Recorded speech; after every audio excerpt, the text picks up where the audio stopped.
Wow, who needs words? Thank you. Thank you. I was first hired at Fresno City College to provide interviews and assessments to adults referred by various agencies, and then make recommendations for career options for them. Most of the clientele were from challenging backgrounds of crime, poverty, long-term unemployment, and substance abuse. When a group would come to me on Monday, there were usually one or two who conveyed negativity of some sort. Perhaps from the challenges of the past, being incarcerated, being a part of a gang, experiencing violence, abuse. At first, I would just try to deflect or ignore those bad attitudes or behaviors, and I definitely delay interviewing them till the end. But after a time, I realized this is not working. There's not a connection being made. At that time, I was a mother of an infant and a preschooler and had plenty of experience looking into the eyes of their friends and children they didn't know on playgrounds. Innocent, lovable children. And I realized that I would take any of those kids home that day and they would be my own. I didn't do that, but I could. And then I made the connection between these little ones and the people who were difficult at work. They used to be adorable little buggers, innocent, sweet, cuddly little buggers. In the book, What Happened to You by Oprah Winfrey and Dr. Bruce Perry, they explore how what happens to us in early childhood, both good and bad, influences the people we become. They challenge us to shift from focusing on what's wrong with you, why are you behaving that way, to what happened to you. This simple change in perspective, they claim, will open up a new and hopeful understanding. That's what happened when I made that connection. When I returned on another Monday, I took a moment to visualize those I found challenging as the cherubs they used to be, transforming my heart with the recognition that they started, as we all do, as adorable little babies that grew into lovely toddlers and then for whatever reason lost their way.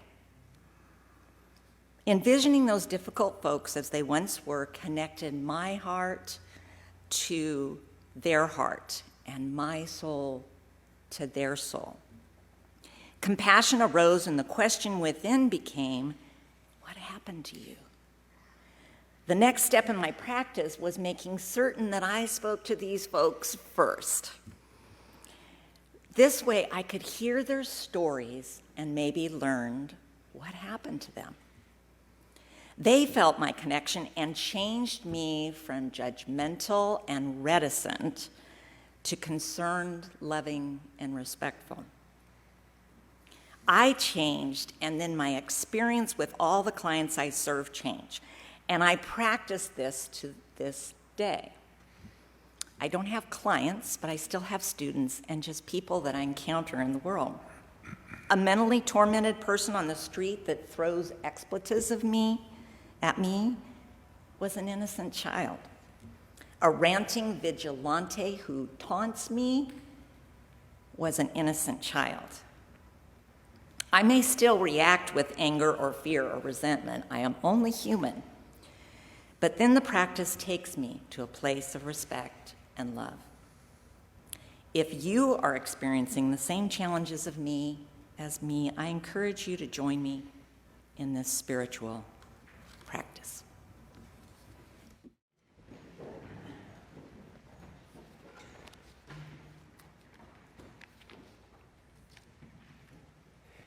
Give a round of applause to Stolen Thunder as they step off the stage. I think this is the clappiest morning in our church's history. We're just clapping for everything. Let's clap for that, yes. So a little bit of context for the sermon in case you don't like the topic or you don't like the presentation. You can blame the topic on Steve Sachs on our virtual campus. In our auction every year, he bid high and bid often and won one of the two sermons that were offered in the auction. And so he picked the topic. If you don't like the presentation, that's my fault, not his. The sermon. Does everyone have worth and dignity, or just the people who agree with me? I've been saying it a lot lately, but the purpose of Unitarian Universalism is to expand the boundaries of our heart so we can hold more, care more, and love more. Teacher and writer Jack Kornfield tells this true story. A 14-year-old with few other obvious opportunities found himself caught up in his neighborhood's gang culture. The 14-year-old shot and killed an innocent teenager to prove himself to his gang. At the trial, the victim's mother sat impassively silent until the end when this young man was convicted of the killing. After the verdict was announced, she stood up slowly and stared directly at him and stated, "I'm going to kill you."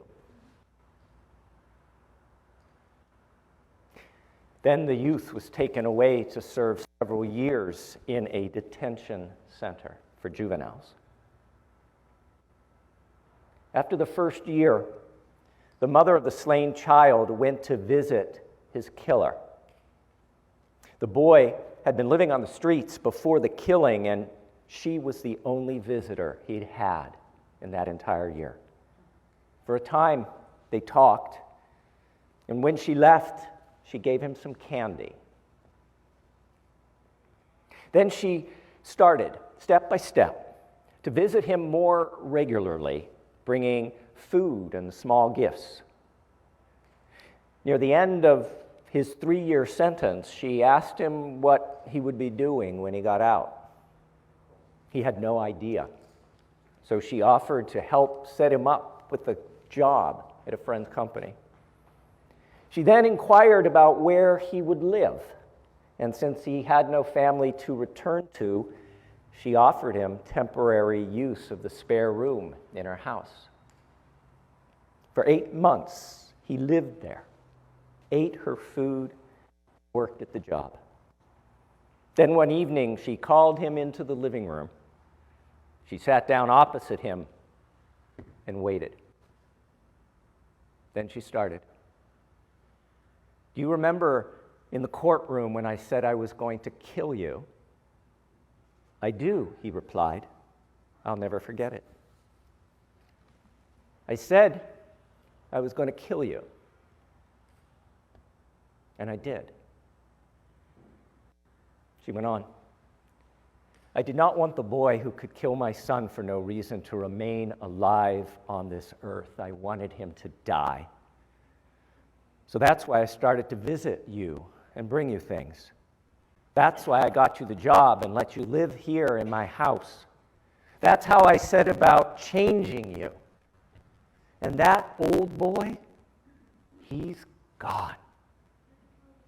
So now I want to ask you, since my son is gone and that killer is gone, if you'll stay here, I've got room, and I'd like to adopt you, if you'll let me."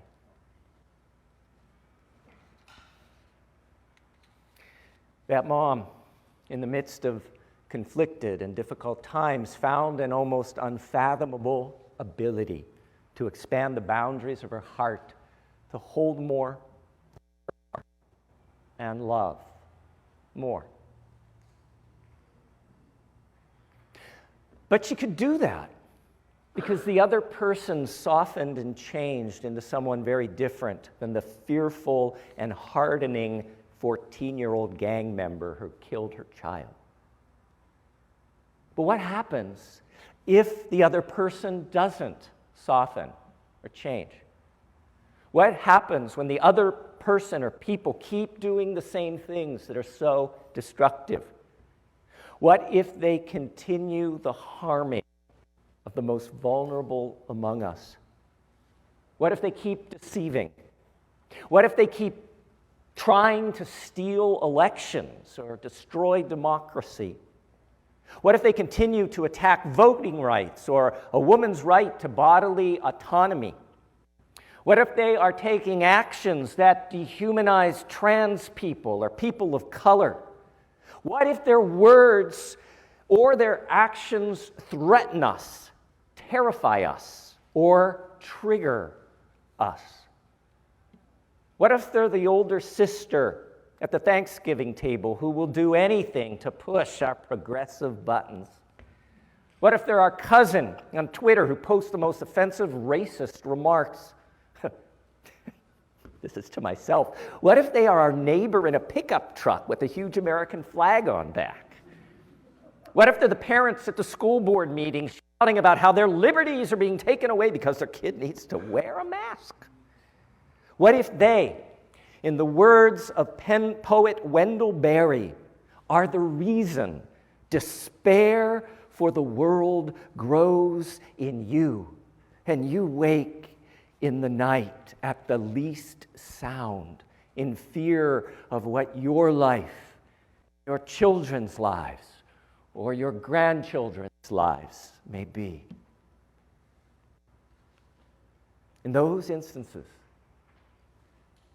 how do we expand the boundaries of our heart to hold more, care more, and love more?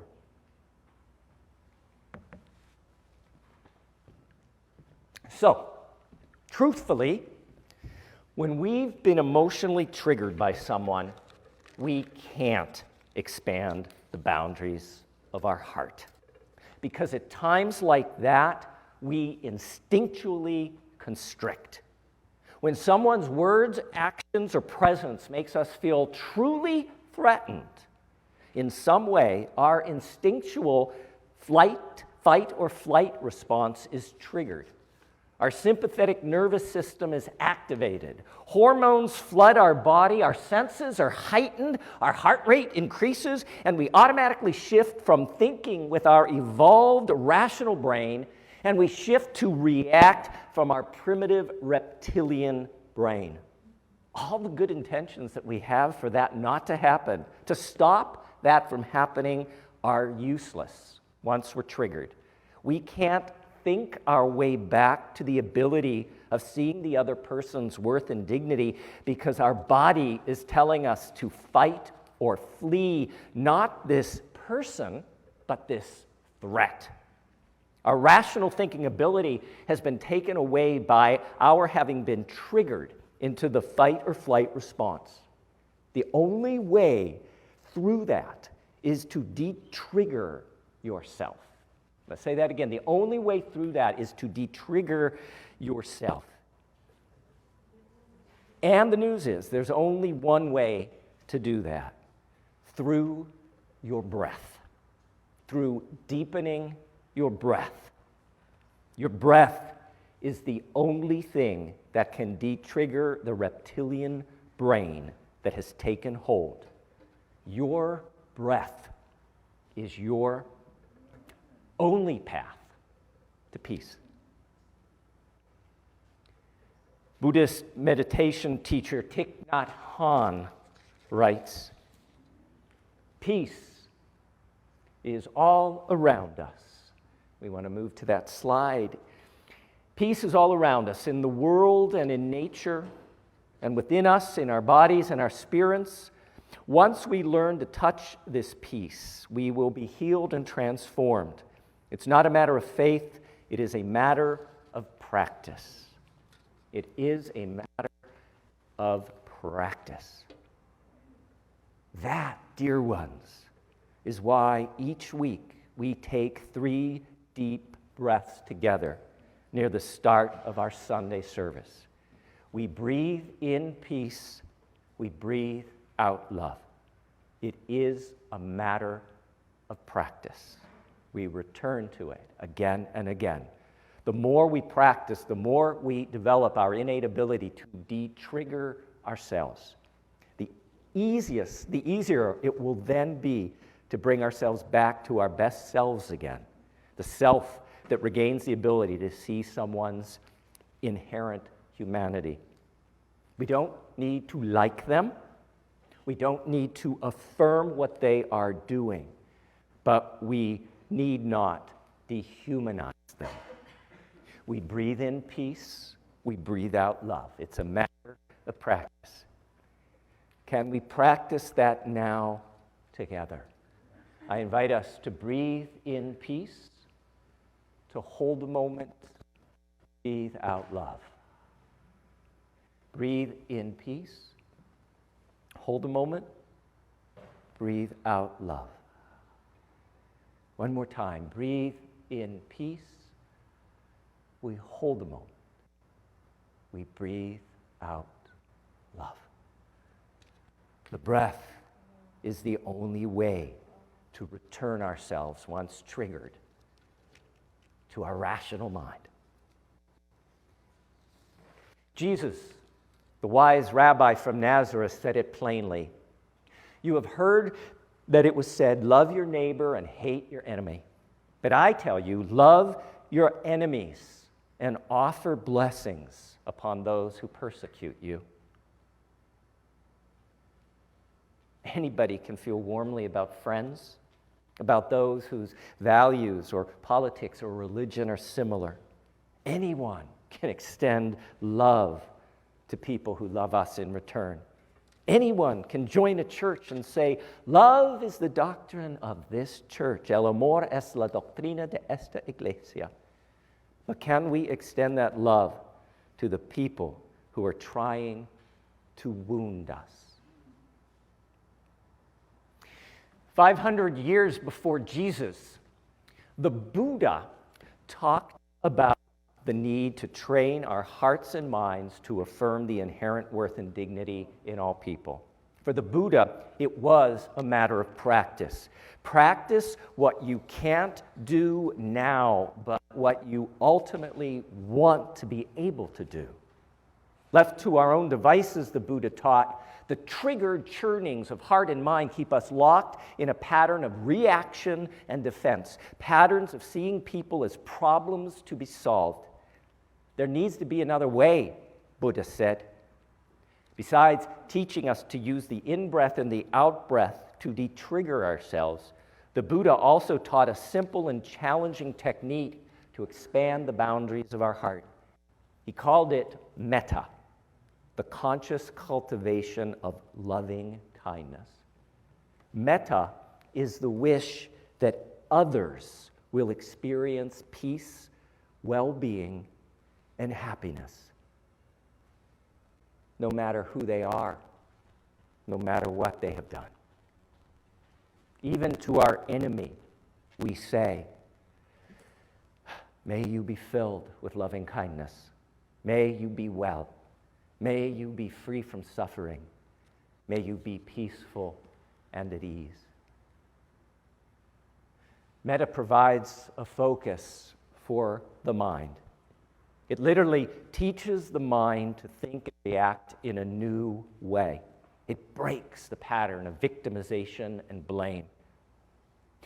Metta is just these several simple phrases repeated again and again, silently in the mind.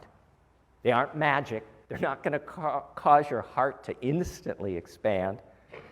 Buddhist teacher Pamela Bloom notes, its power lies not in the mindless repetition of phrases, but in the deep connection one makes within the heart to the word's deeper meaning. In a sense, the practice of metta turns the mind to the possibility that the sentiments expressed will one day open the heart and truly become one's own. Metta becomes a tool to uncover the compassion that lies beyond our anger. It is a practice. It takes time. It takes effort. It takes intention. Will you say these words with me, please? May you be filled with loving kindness. May you be well. May you be free from suffering. May you be peaceful and at ease. Barbara Brodsky, a Buddhist social activist, I love that, Buddhist social activist, remembers a time when she was challenged to see somebody else's humanity at a particularly divisive time. She writes, I had never considered that the origins of peace must lie within myself. The year 1960 found me away from home for the first time and committed to doing the work of justice and peace. I was picketing at a store against a union-busting company. A man who was a little drunk and feeling belligerent approached me. He was angry. I was threatening his job. He pushed me. Not hard enough to do any real damage, but enough to scare me. As he pushed, I fell to the ground and protected my face as I'd been taught. I lay there on the ground, pushing back, but hating him. I felt so much fear and anger. It wasn't just anger at him, but at my own response. I'd promised to be nonviolent, to be loving. So where was all this anger coming from? That guy's final words to me were, I'll see you next week if you're not too scared. Scared? I was terrified. Not just of him, but of the potential for violence of my thoughts. I suddenly saw that violence in myself. Where was all this anger coming from? And then we played this out week after week, a little sideshow. Each week I was there hating him, but hating myself even more because I was supposed to be loving, nonviolent. May I be filled with loving kindness. May I be well. May I be free from suffering. May I be peaceful and at ease. Barbara Brodsky continues her story. I saw that my anger masked my fear of losing control. Anger was a way of feeling safe, moving into the old dualities of right, wrong, good, bad. If I was good and he was bad, then I didn't have to explore my own potential for violent thought. I could just safely blame another. As I opened myself to these fears in myself, I also began to relate more openly to his fear. Suddenly, instead of an opponent, I saw a mirror of myself, a being suffering, filled with fear. Then it stopped being his fear against my fear and was just fear. I found the ability to be present with my own anger without judgment. I could also be present with his, no longer his or mine. It was just anger. I felt my heart open in compassion for us both. Will you say this with me? May we be filled with loving kindness. May we be well. May we be free from suffering. May we be peaceful and at ease. For 2,500 years, people have practiced metta, these words, this Buddhist path to loving kindness. The practice can be simple, but it is so hard. So let's together for a moment experience this metta path of compassion. Let's just get a taste of the spiritual practice that has potential over time to transform our hearts. So allow yourself to get comfortable for a moment. Allow your mind to focus on the breath as it comes in and out of your body. So yes, we breathe in, we breathe out. We breathe in, we breathe out. We breathe in, we breathe out. Now, allow your mind to focus first on yourself. Offer yourself a blessing and begin to silently, inwardly repeat. May I be filled with loving kindness. May I be well. May I be free from suffering. May I be peaceful and at ease. May I be filled with loving kindness. May I be well. May I be free from suffering. May I be peaceful and at ease. And now allow yourself to bring to mind a person for whom you feel warmly, a person you like, and a person you'd be easy to offer a blessing to silently. And inwardly repeat, may you be filled with loving kindness. May you be well. May you be free from suffering. May you be peaceful and at ease. And again, silently, may you be filled with loving kindness. May you be well. May you be free from suffering. May you be peaceful and at ease. Now, allow yourself to bring to mind a person for whom you feel tension or disagreement, or perhaps someone you don't like so much. Bring to mind that person that you have a tension or a disagreement with, or you don't like so much, and silently, inwardly, open your heart and repeat these words. May you be filled with loving kindness. May you be well. May you be free from suffering. May you be peaceful and at ease. Acknowledge and permit any resistance to these words that might arise within us. It's natural. We've arrived at the edge of our ability to feel compassion. But don't stop. Just in your mind silently, continue repeating the words one last time, as if in time they might actually dissolve the resistance and lead us to loving kindness. May you be filled with loving kindness. May you be well. May you be free from suffering. May you be peaceful and at ease. Dear ones, it takes courage and it takes practice to expand the boundaries of our hearts. Our breath is the key to de-triggering ourselves from the trauma of the times. And then metta, if we wish, is a proven spiritual practice that can, over time, help us learn to hold more, care more, and love more. May we be filled with loving kindness. May we be well. May we be free from suffering.